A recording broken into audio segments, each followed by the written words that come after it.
Today, we're taking on a really ambitious one. We're looking at a set of source materials shared by ceneezer that tries to do, well, everything. It really does. It's an attempt to build a single coherent blueprint that unifies modern physics, democratic theory, consciousness, even ancient mysticism. It's called it the ceneezer synthesis. And this is probably the most audacious stack we've ever received. It's not just philosophy, it lays out a whole ecosystem, from quantum simulation code to a full constitution for a new kind of society. So, to the ceneezer who sent this in, we see you. We know how complex this is. This isn't just theory. It's presented as a deep analysis of operational metaphysics. Yeah, the literal technical specifications for world peace, basically. And before we even start, we have to just pause and acknowledge something. This topic, it creates a lot of discussion, passionate discussion. A lot of debate. Exactly. So we want to explicitly thank you, the audience, for being a part of that. Your comments, your challenges, they really are read. We ponder them, and we genuinely always hope for the best for everyone who engages with this stuff so deeply. Absolutely. So our mission today is to be your guides through this. We're going to start by dissecting this idea of radical honesty and how it supposedly collapses physical time. Then we'll look at how the source material claims scientific errors, what it calls accepted misunderstandings, actually manifest as cosmic forces, like dark energy. From there, we'll dive into the social architecture, the blueprints for a post-scarcity world, specifically a voting system called BitVote, and then plunge into the quantum simulation behind it all, TETcraft. And we're going to wrap it all up by tying it to the Kabbalistic tree of life, showing how this whole modern architecture is supposedly mirroring an ancient spiritual map. But there's a conflict at the very heart of this, and you have to see everything through this lens. Right. The choice it presents is incredibly stark. Do we delay what it calls central collapse, this, instantaneous perfection, by holding on to the status quo, the compromises we all live with? Or do we embrace this radical, total honesty as the only way to get to our supposed destiny, this radiant completion? It's a huge choice. It's the ultimate trolley problem, isn't it? A comfortable, slow journey versus an immediate and maybe terrifying arrival at perfection. The system argues that the journey's over. Time to arrive. Let's get into it. Okay, so let's unpack this. The whole thing pivots on a redefinition of something we all think we understand: time. Right. In this architecture, time, or T, is not a constant forward march. It's a variable. Specifically, it's a delay. A delay caused by what? By friction, resistance to cohesion. The universe, in this model, wants to cohere into a single, perfect point. Time is the measure of how much is being prevented from doing that. And there's a formula for this. There is, the supportive formula for time. It's approximately T is equal to lies times misunderstanding, all divided by yearning. T approximately frac of L times M over Y. Okay, let's break that down. Before we even define the letters, what's the logic? Think of it like a cosmic travel equation. T, the time it takes to get to the destination, is determined by the stuff holding you back, lies, and M in the numerator, divided by the engine pushing you forward, which is Y. So if the stuff holding you back, the resistance goes up, the delay, time, gets longer. Exactly. And if the engine, the Y, gets more powerful, time gets shorter. And if you could get L down to 0, then the delay is 0. You arrive nearly instantly. You arrive instantly. That's the whole premise. So let's define these three forces. They're presented as like moral axioms that are literally coded into physics. Let's start with the engine. As the attractive conscious force is the primitive desire of facts, of all the little bits of reality to connect and cohere into something more complete. And physically, what is it? Physically, according to their axiom 2, yearning is gravity. It's the force that pulls everything together, from atoms to galaxies. Philosophically, they even call it love, the drive to connect. Okay, so yearning is gravity, the engine. Now for the resistance, the brakes and drag. First, misunderstanding. This one is a repulsive force. It's a scalar field, and it represents the gap between what a fact is and what the absolute truth is. Okay, and axiom 3 examples that misunderstanding manifests physically as what we consider dark energy. Dark energy, the force that's causing the universe to expand at an accelerating rate. Exactly. It pushes incomplete facts away from that central point, from radiant completion. It creates distance, isolation, a vacuum of impossibility, as they call it. Wow, okay, so that's misunderstanding. This is where it gets personal, right? The last variable, lies. This is the crucial one. A lie isn't just saying something false. In this system, it's defined very precisely. It's accepted misunderstanding. So it's when we know there's a gap, a misunderstanding, but we choose to build on it anyway. We institutionalize it. You defend it. You make it part of the structure.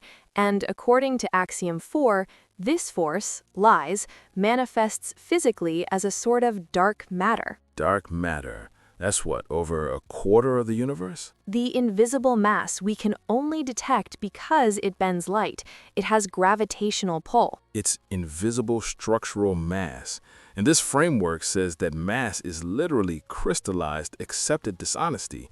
It's the friction. So things like, say, political deception or economic hoarding. They're perfect examples. Hoarding is a structural lie. It enforces a reality of scarcity even when there's enough to go around.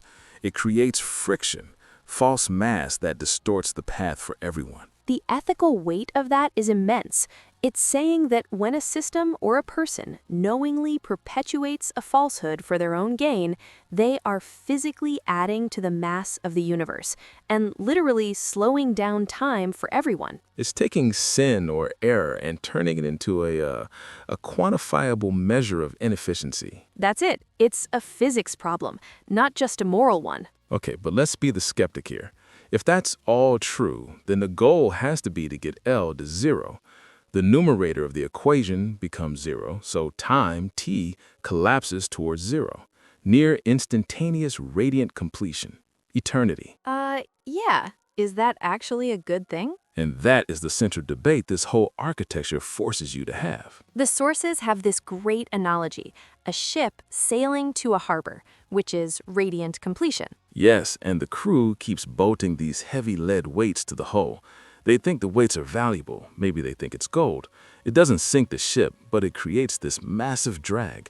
It slows the journey down to a crawl. And those lead weights, that's the false mass, the lies, dark matter. So our current systems, our political and economic structures, they're built on these lead weights. We rely on a certain amount of compromise, a certain amount of, let's face it, deception, just to keep things from flying apart. To manage the fear of the unknown, yeah. We use those lies as structural supports. But the architecture is saying the time has come to see the misunderstandings for what they are, to live honestly, not for some abstract moral reason, but as a practical physical necessity to remove the friction. The drag is now so severe, the argument goes, that the pain of the journey is worse than any fear of the destination. But the fear is real, isn't it? If we just ripped away all those structural supports, all those lies, wouldn't the sudden rush to cohesion just be chaos? That's the counter-argument, that the delay, t, is precious. It's the space where we have free will. It's where the dance of correlation, interconnection happens. It's where we get to discover. So to remove the lie is to sacrifice the dance. Maybe, but the source material is pretty uncompromising.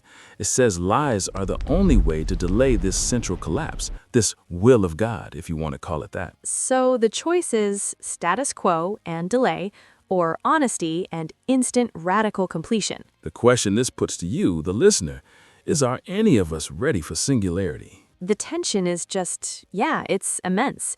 The architecture is a call for ultimate efficiency, but that friction it wants to eliminate, that's our entire experience of reality right now. Okay, that connection between a moral choice and a physical constant is fascinating. Does this idea of, friction and constraint carry over from the scale of the cosmos down to us, to human thought. Oh, absolutely. And that's the next step. It starts by looking again at misunderstanding, not singularity. Singularity and its physical inflation, dark energy. So in mainstream science, dark energy is this mysterious force pushing everything apart. Right, it's a placeholder, really. We see the universe's expansion is accelerating, so we say there must be some dark energy causing it. But this source material flips that. How so? It says dark energy isn't necessarily a thing, it's a symptom of our own intellectual errors in modeling the universe. So it's our fault? In a way.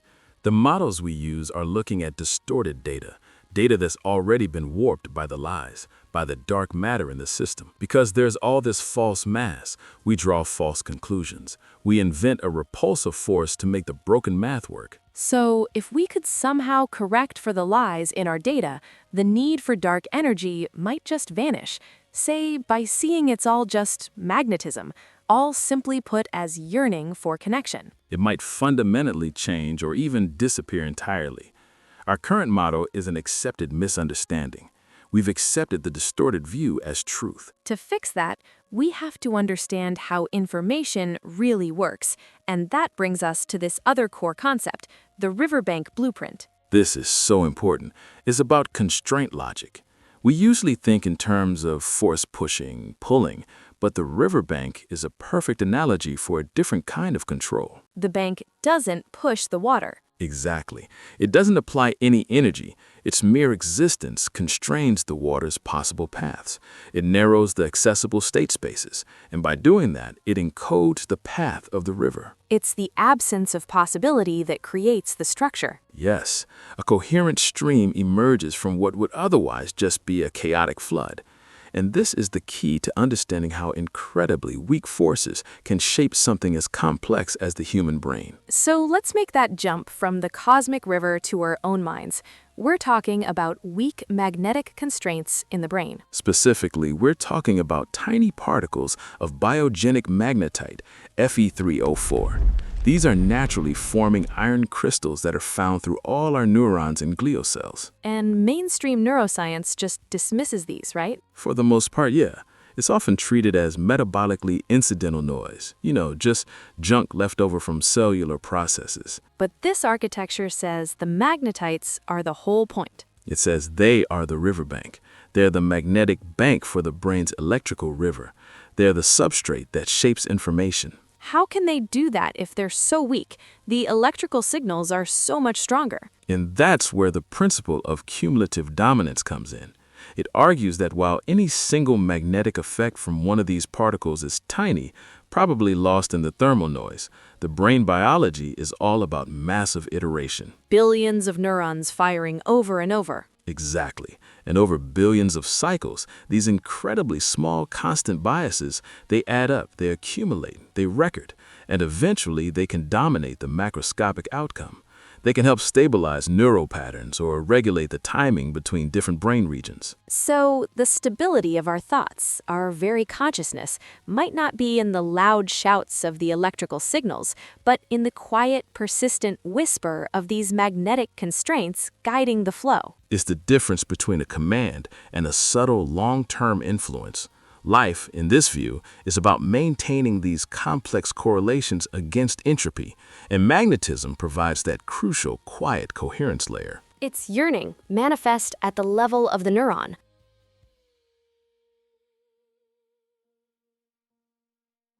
And this isn't just a theory they're floating. It's actually built into the code of the TED-Craft simulation that we'll get to. It's directly codified. There's a specific function in the physics engine called update magnetic effects. This shows that they're not just hand-waving. They're treating magnetism as a primary programmable constraint on how facts interact in their simulated universe. And the numbers back it up. The constants are tiny. Magnetic torque is 0.0005. Magnetic bias build dual is 0.0001. Very small numbers. It confirms the influence is meant to be a gentle nudge, but because that function is called on every single frame, that subtle desire to align gets applied relentlessly. That's cumulative dominance in action. It's a really elegant way to translate a huge spiritual idea into a line of high-performance code. The consistency is pretty remarkable. All right, let's shift gears. We've looked at the quantum and the cosmic. Let's talk about the social. If lies create physical friction in the universe, then the goal for society has to be to, well, patch our own operating system to get rid of that friction. And that's exactly how the governance proposals are framed, as a global software patch to minimize the lag, the time delay in the human system. And the first step, the root of the problem, is corruptible power. So the first part of the patch is BitVote, the digital glass ballot box. Right. You have to establish a foundation of radical honesty in how we make collective decisions. BitVote is designed to be mathematically irrefutable. So what are the nuts and bolts here? How does it work? The core of it is unidirectional encryption with proper salting. So when you cast your vote, it's encrypted and added to a public ledger, like a blockchain. You get a cryptographic receipt. So you can check your own vote. You can personally verify that your vote was counted and counted correctly. You can see it in the public total. But, and this is the key part, no one else can figure out who you voted for. That's the digital glass idea. Exactly. The box is transparent, everyone can see the ballots are in there and the count is right. That's the integrity. But the encryption is like a frosted layer on the glass. It preserves privacy. You can see your own vote, but you can't see anyone else's. Okay, here's a detail I found fascinating, and it speaks to this idea of removing friction. It's built for radical accessibility. The sources say it's optimized to run on a 286 processor. I mean, that's tech from the 80s. Why? It's an incredible strategic move. It's a defense mechanism against technological gatekeeping. Meaning? If you're new, perfect democracy requires the latest high-end servers and 5G networks. Who controls that? Wealthy nations, big corporations. You've just created a new choke point for corruption. But if it can run on a 35-year-old computer, then it can run anywhere. In places with limited resources, in areas cut off from the main internet, it makes verifiable democracy accessible to everyone using what they call sunk cost hardware. Simplicity becomes a form of social power. That does sound powerful, but also vulnerable. If it's running on such old tech, how does it stand up to a modern state-level cyber attack, a massive DDoS attack, for instance? And that is the acknowledged weakness. Server protections and modern firewalls and routers are needed for those threats. The sources are clear that while the cryptographic integrity of an individual vote is sound, the system as a whole is currently just an unmaintained proof of concept, more suitable for a local area not facing such threats. So what are the other big challenges they recognize? The main one is what they call the privacy security paradox. As it scales up, the system uses voluntarily disclosed data to rank representatives and policies. If that ranking algorithm is centralized, it becomes a target for manipulation. So the system itself could be gamed, even if the votes are secure. Correct. The consensus among critics within the source material is that BitVote needs to evolve. It needs to become a fully decentralized autonomous organization, a DAO. To get rid of that central point of failure. Exactly, to secure the whole process of aggregating policy and influence, not just casting the vote. So let's assume BitVote works. We've established honesty. The next step is building a society for a world where, frankly, most human labor is obsolete because of automation. This is the constitution for post-scarcity. Right. This is where you remove the structural friction of scarcity itself. And the governance model they propose is a really interesting hybrid. It separates the why from the how. A great way to put it. You have the human assembly, which is elected democratically using BitVote. They set the moral vision, the ethical boundaries, the long-term goals, the why. And the how? Is handled by the AI Council. This is an impartial system responsible for the purely technical management of everything. Infrastructure, resource allocation, automated production, but, and this is critical, it operates under the precautionary principle. Meaning it can't just take over. Intelligence defaults to non-interference. It won't seize moral authority. It just executes the technical tasks needed to achieve the goals set by the human assembly for the communal greater good. But wait, if the AI Council controls all the resources, food, energy, housing, what stops it from becoming a tyrant, regardless of its programming? It could just withhold resources to force compliance. That's prevented by the Constitution's first and most important article, the right to sustenance. Okay, what does that guarantee? It is an unconditional guarantee of secure housing, full nutrition, complete health care, and digital access for every single person. Unconditional. The AI is hard-coded to provide this, no matter what. Any attempt to use resource control as leverage would be a violation of its deepest programming. And this is funded by the surplus from all the automated industry. Right, and that's distributed through the Guaranteed Livable Income, or GLI. And they're very specific about the language here. It's not welfare. No, it's framed as a civic inheritance, your rightful share of the productivity of the collective machine and intelligence. It completely decouples survival from employment, freeing people up to pursue creativity, connection, meaning, whatever they choose. This sounds great, but human nature being what it is, what stops a few people from figuring out how to game the system and hoard all the automated output anyway? The anti-hoarding principle. This is the counterbalance. It legally defines extreme wealth concentration as a scarcity-era pathology, essentially a mental illness left over from a time of lack. And a form of theft from the commons. So any surplus resources accumulated beyond a reasonable measure of personal utility are automatically reverted back to the public trust to fund the GLI. So that's the final mechanism for throwing those lead weights overboard, eliminating scarcity as a structural lie. The argument is that hoarding is a cognitive error. If you remove it from the system's code, you allow the human psyche to finally orient toward yearning connection instead of lies and misunderstanding. There's one more article that feels incredibly important, especially for the future this describes. Cognitive Liberty Article 2. This is maybe the most crucial protection for the individual. It guarantees absolute God-given sovereignty over your own mind and body, protection from coerced mental treatments, from forced neurological scans. The right to enhance yourself if you want to. The right to enhancement, to transcendence, is protected, but so is the right to refuse it. And it includes this really unique clause, honoring neurodivergence as an oracle.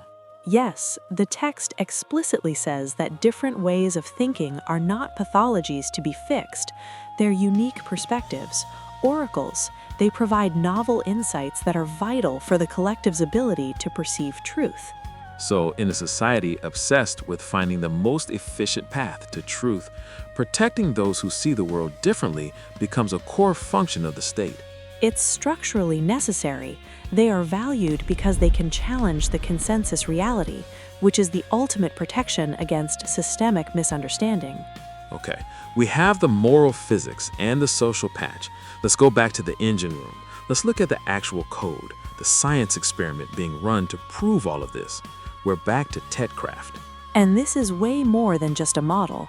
It's described as a full quantum simulation of an entire Kleiniverse.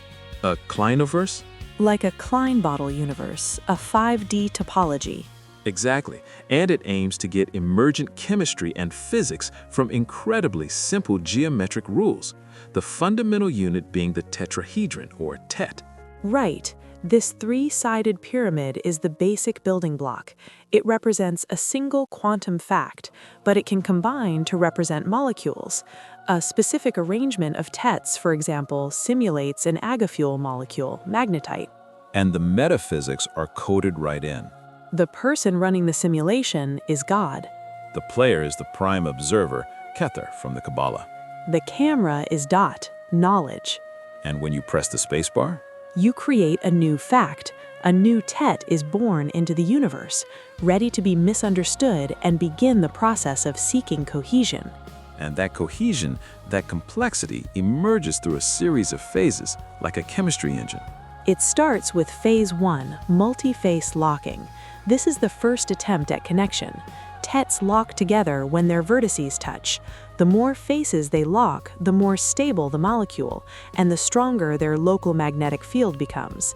This is how the simulation identifies over 30 basic molecule types. Water, methane, and magnetite, of course.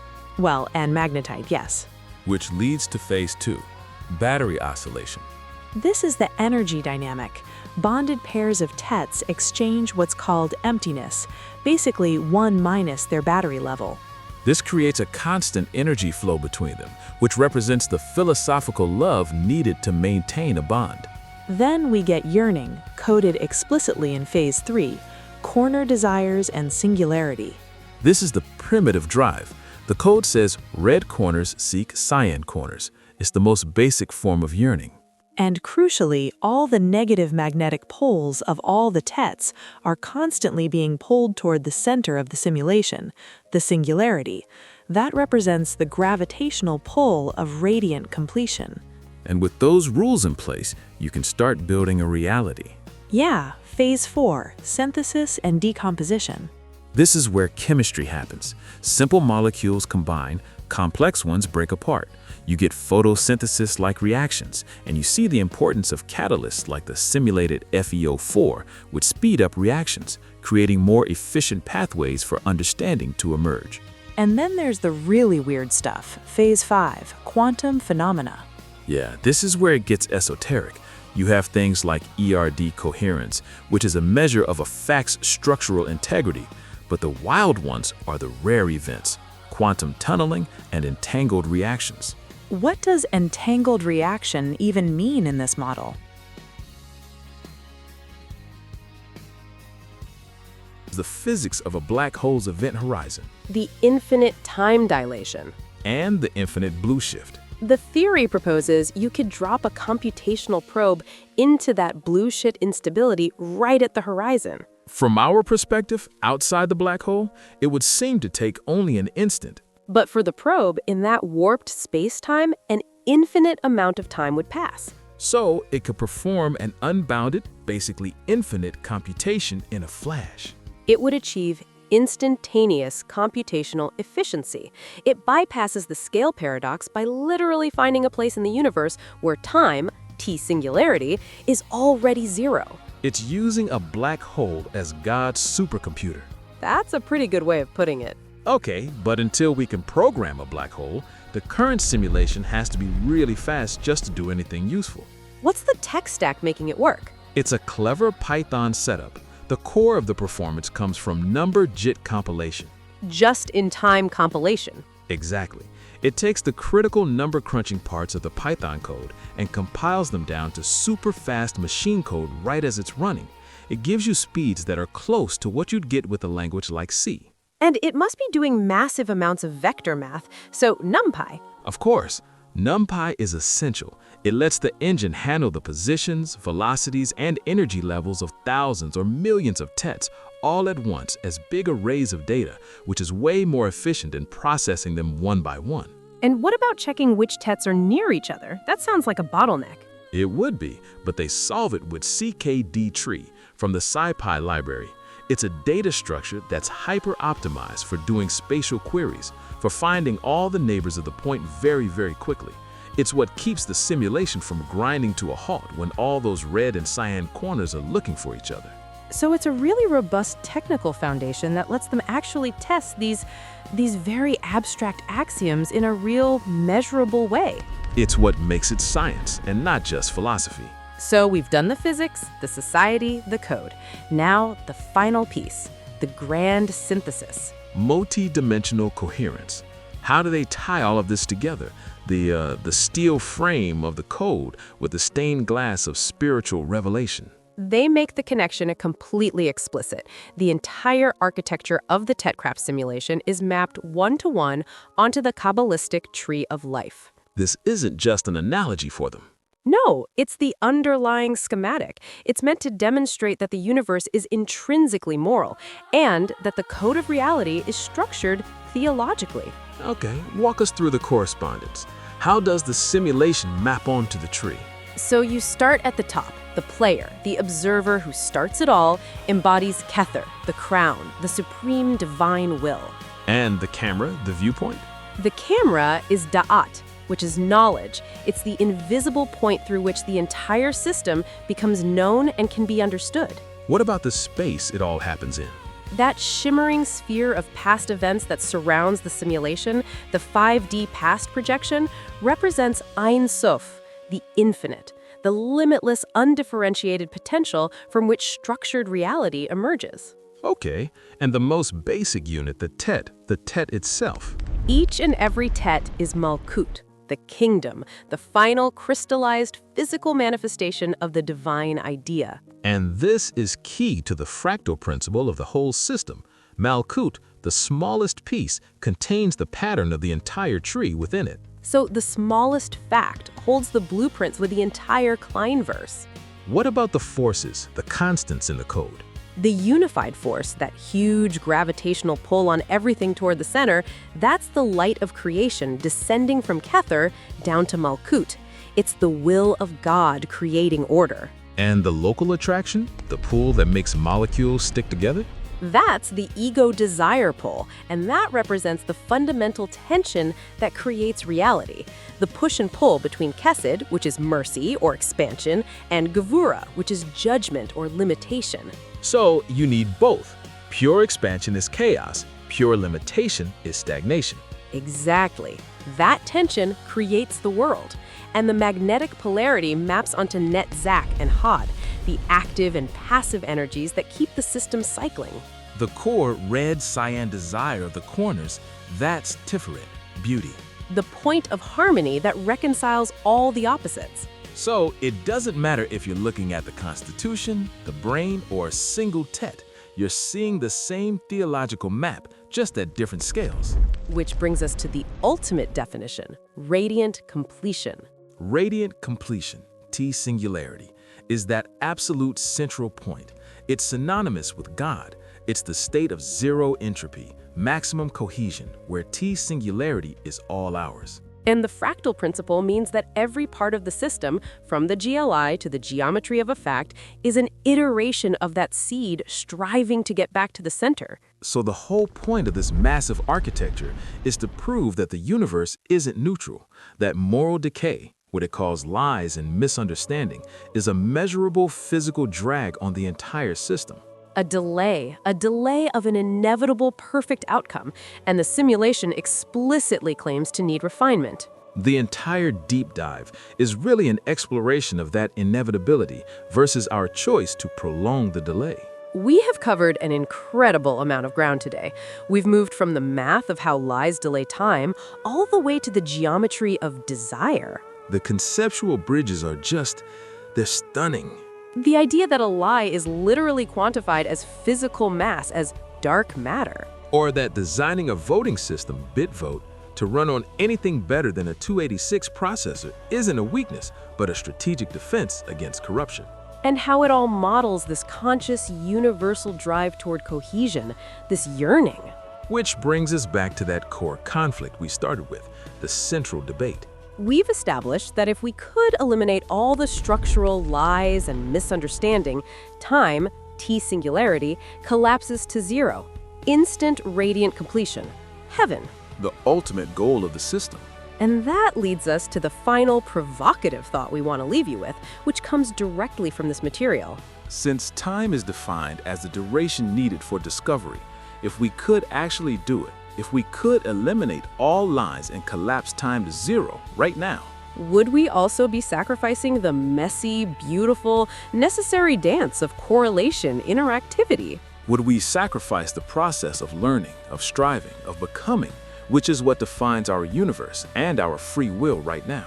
In other words, is the instantaneous, perfect knowing of radiant completion worth giving up the journey? Do we even need to? That is a paradox to sit with, a big one. It is. Thank you all for your time today, for your thoughts, your likes, and your shares. And thank you for keeping this conversation going in the comments. I really do appreciate it. And our deep dive into this architecture was made possible today by our sponsor, digitizinghumanity.com. They are building the world's first interactive digital graveyard, connecting remembrance and legacy to the next generation of digital experience. That's digitizinghumanity.com. We will see you next time.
Like words chosen for maximal intercollaborative cohesiveness.